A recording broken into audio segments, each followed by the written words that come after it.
se retrouve aujourd'hui pour le bilan lecture du mois d'août et j'ai lu 5 graphiques, 4 romans et un livre audio. Le livre audio, j'essaierai de vous en parler à la fin. J'espère que je vais pas l'oublier, le pauvre, parce que vu que je l'ai pas en ma possession, je vous le mettrai, voilà, je m'arrangerai. Mais on va commencer par les graphiques.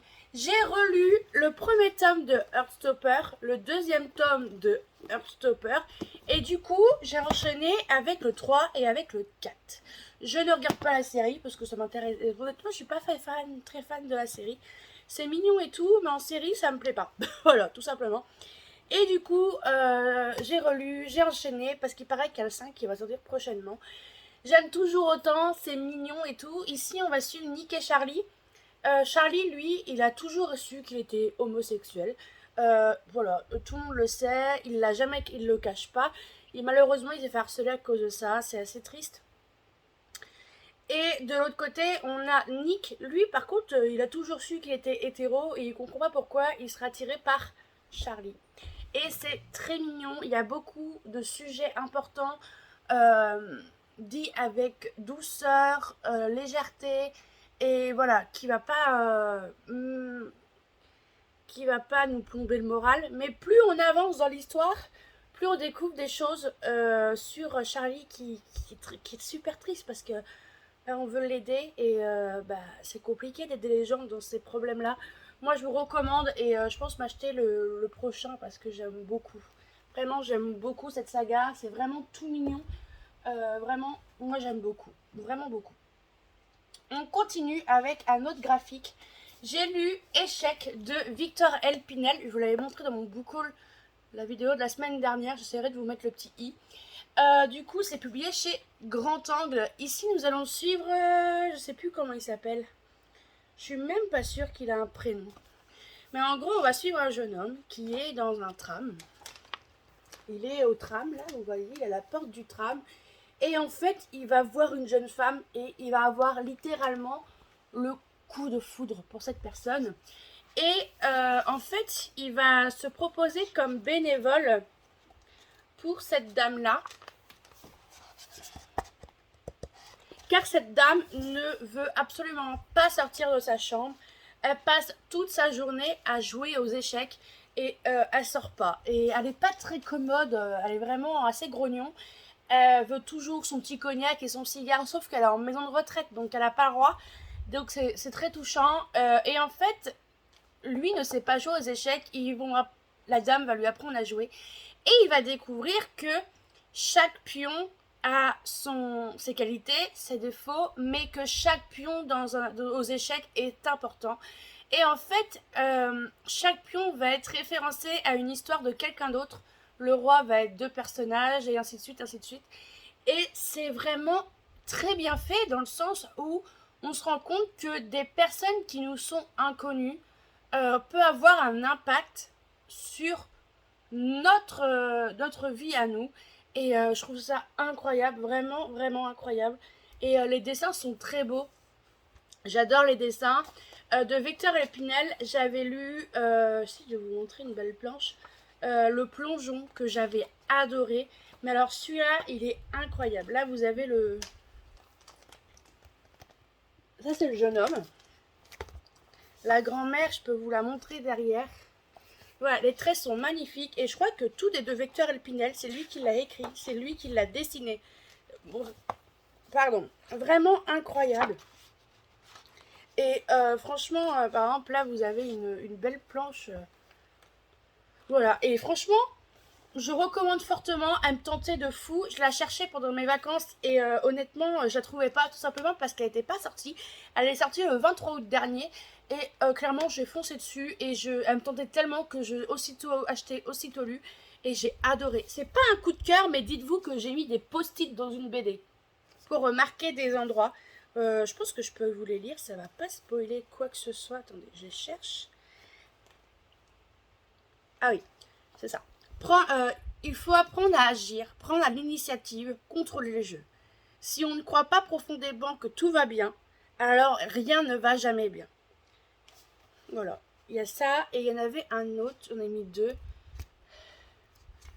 Là, c'est carrément la planche.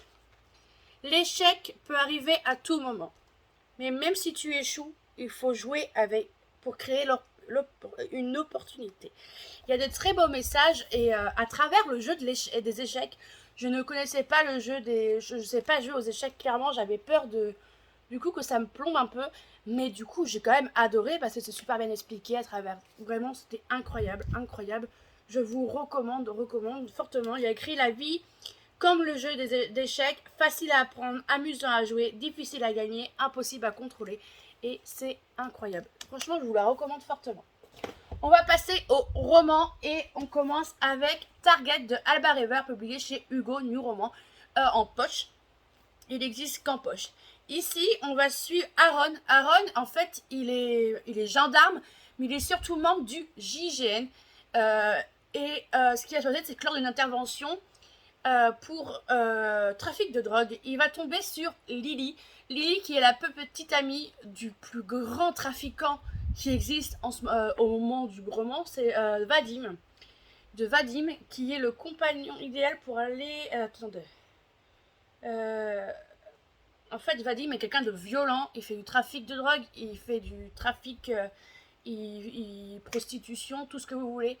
Et ce qui se passe, c'est que Lily est en couple avec lui et entre violence sexuelle, morale, psychologique, vraiment, c'est une femme complètement détruite. Et au moment où Aaron va aller faire son intervention, il va arrêter Lily et Lily aura écrit avec un rouge à lèvres SOS. Sauf que ça va pas se passer comme prévu car il y a une taupe, tout simplement. Et là, c'est toute une enquête qui va se mettre. Aaron, il est en mode, est-ce que je dois protéger Lily, mais en même temps, est-ce que c'est mon rôle? Il y a plein, c'est incroyable. Mais en même temps, est-ce qu'il peut la laisser avec Vadim, qui est un être absolument cruel? C'était incroyable. L'aspect psychologique de l'enquête était incroyable. J'ai adoré être plongée dans le vocabulaire et l'univers du GIGN. C'est le premier roman que je lis avec un GIGN, car l'auteur nous a mis carrément un glossaire à la fin avec tout le vocabulaire du GIGN et c'était incroyable pour s'immerger dans le métier. Lily, j'ai adoré son évolution. Au début, clairement on ne l'aime pas au début parce que ok, elle a subi des violences, mais elle est tellement cruelle avec Aaron et avec les autres autour qu'on se demande clairement, mais pourquoi t'es comme ça en fait? Donc ok, t'es comme ça, mais ils veulent t'aider donc. Et après, quand on découvre au fur et à mesure son histoire, on dit ah oui, d'accord, on peut rien dire. Voilà, c'est incroyable, j'ai adoré, je me souviens pas de tout, mais je sais que j'ai passé un bon moment. C'est un beau bébé que j'ai dévoré. Il fait 600 pages, je crois, 580 pages. Et je me souviens très bien que j'ai mis un petit what the fuck quand on a découvert qui était cette taupe. Voilà, parce que clairement, je me suis fait avoir comme une bleue. Mais bon, ça fait du bien de se faire avoir un peu. Mais je recommande. Maintenant, je vais vous parler de ma lecture de vacances. J'ai lu pendant mes vacances Une belle vie de Virginie Grimaldi. Pourquoi je l'ai lu en vacances? Je suis partie au Pays Basque et du coup, ce roman se déroule au Pays Basque. Quoi de mieux? Et ça se déroulait pile poil là où j'étais. Ça se déroulait à Anglet, Bayonne et tout. Et il y avait aussi Biarritz et j'ai adoré ce roman. En fait, on va suivre Emma et Agathe Delorme, deux sœurs. Et en fait, on ne sait pas pourquoi, mais pendant plus, je crois que c'est 5 ans, 10 ans, je crois que c'est 5 ans. Après 5 ans, voilà. Après 5 ans d'un silence, elles ne se sont pas parlé depuis 5 ans, elles doivent se retrouver dans la maison de leur grand-mère, Mima. Voilà, c'est ça, Mima, leur grand-mère, qui est malheureusement décédée. Et elles ont décidé de passer une semaine dans cette maison pour rattraper un peu le temps perdu, à revoir les souvenirs de leur enfance et toutes ces choses. Et en fait, on va découvrir, on est sur deux temporalités. On va voir leur passé et on va voir le présent. Et le problème qu'il y a, c'est que quand vous lisez le passé, vous vous rendez compte qu'il y a un problème. Clairement, au fur et à mesure, vous vous posez 3000 questions. Un gros point fort sur la santé mentale. Bravo, bravo.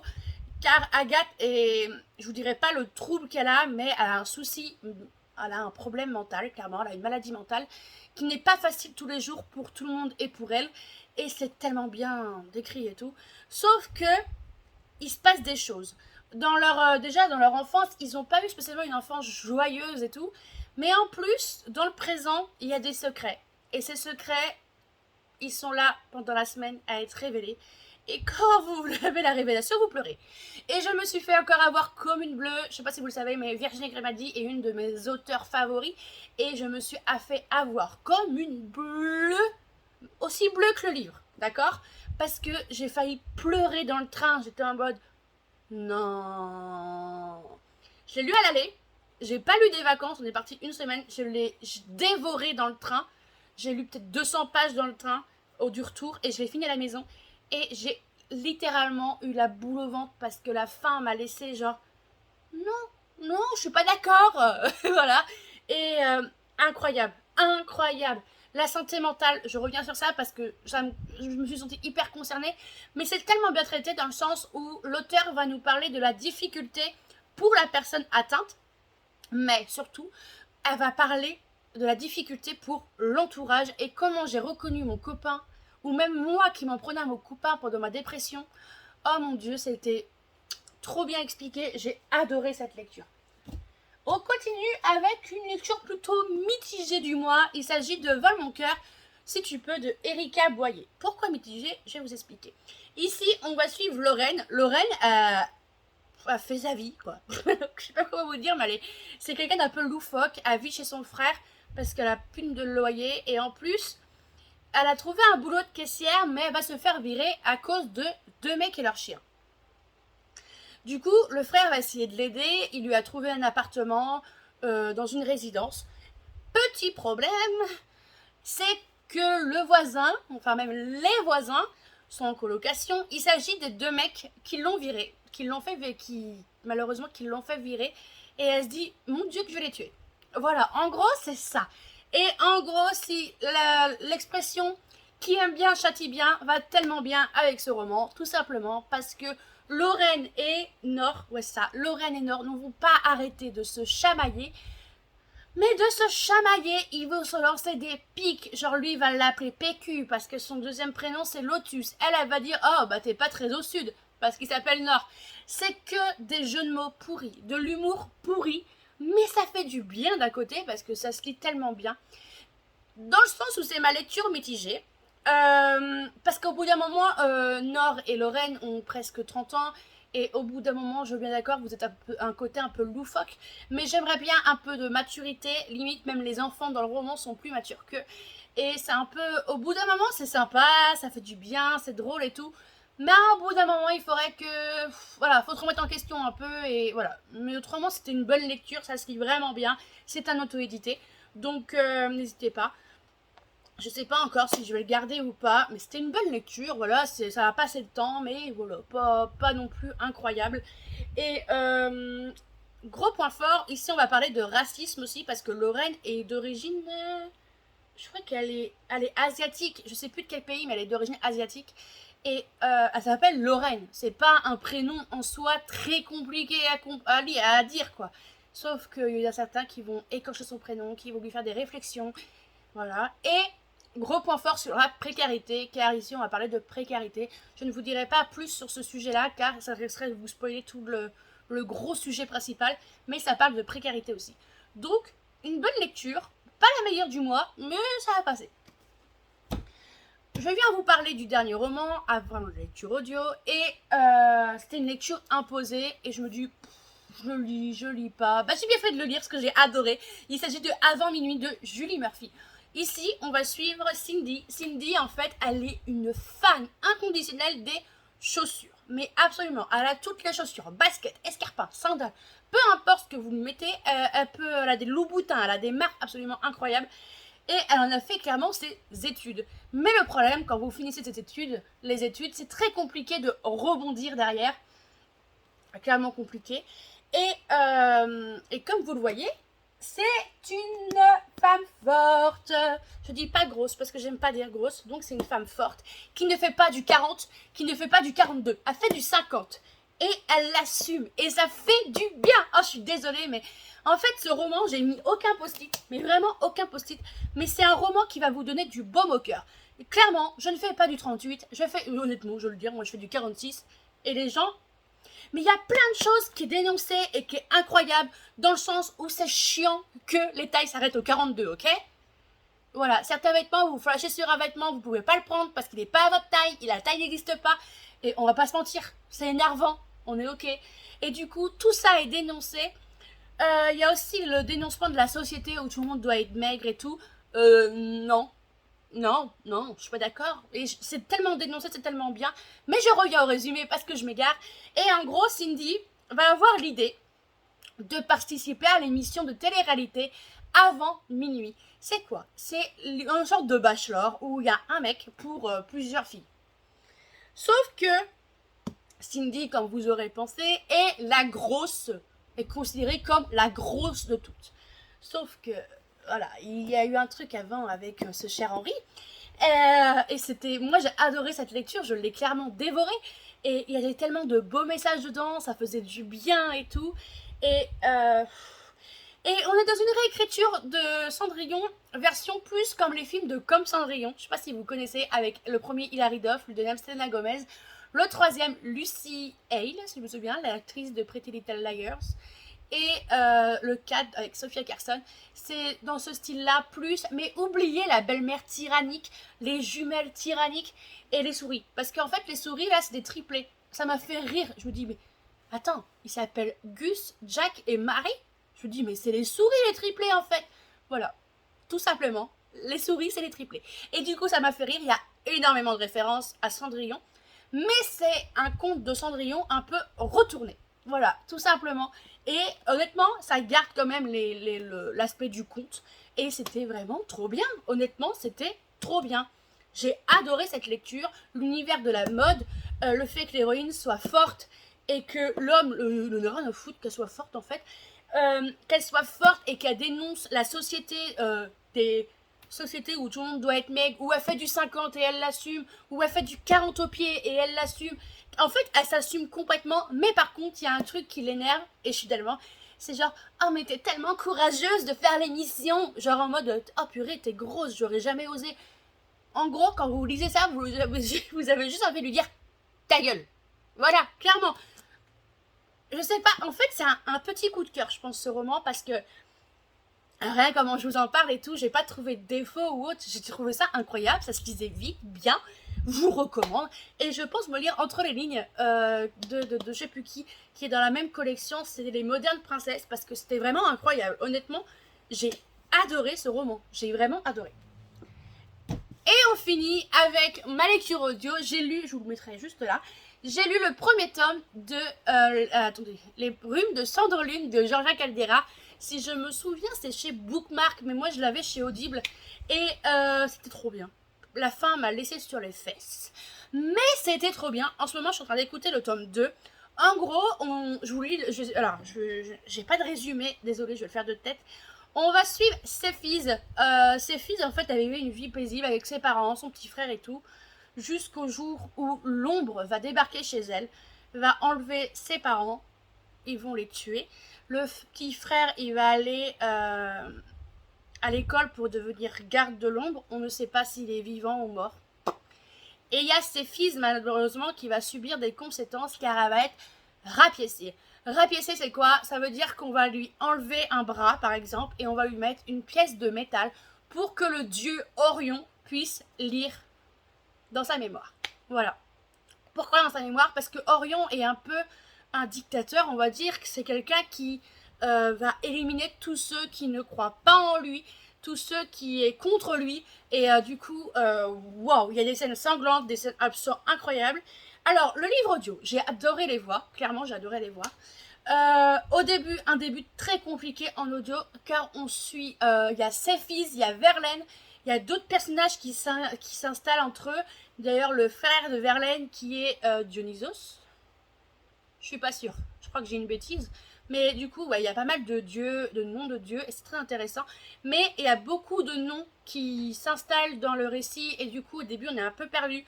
Mais un coup qu'on a les prénoms et tout, on rentre dans l'univers, et je me souviens à la fin qui était incroyable. Waouh! Et du coup, j'avais un crédit audio, je me suis dit, je fais quoi? Je continue les Brumes de Cendrelune ou je continue la saga d'Oren. Et clairement, j'ai continué les Brumes de Cendrelune car il y a tellement de personnages que, vu que j'étais dedans, je me suis dit c'est le moment de continuer en fait ma lecture tant que je suis dedans. Et je pense que je vais enchaîner clairement les livres audio. Je vais enchaîner les 3 tomes. Et comme ça, je suis dedans et c'est bâclé. Et je suis assez contente de l'avoir écouté. Je me mets peu à peu au livre audio. J'aime bien en écouter un quand je travaille ou quand je fais un puzzle surtout.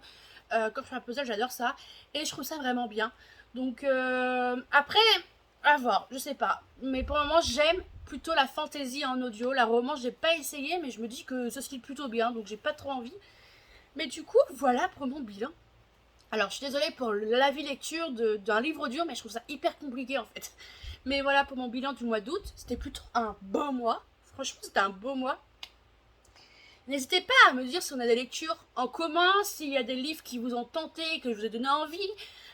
Voilà, dites-moi en commentaire. N'hésitez pas à mettre emoji pantoufle de verre. Je sais pas si ça existe. N'hésitez pas à mettre un emoji, autrement Morito. Voilà. Peu importe, mettez un emoji pour dire que vous avez vu la vidéo. N'hésitez pas à mettre un j'aime, ça fait plaisir. Et n'hésitez pas à vous abonner, ça fait vraiment plaisir à voir, me dire quand je regarde, je fais oh, j'ai gagné des abonnés et tout. C'est gratuit, pour moi ça me fait hyper plaisir parce que voilà, je sais pas, ça me fait plaisir. Et je vous dis, je vous donne rendez-vous la semaine prochaine pour une nouvelle vidéo. Sur ce, je vous souhaite une belle semaine de lecture, une belle semaine tout court et bye bye.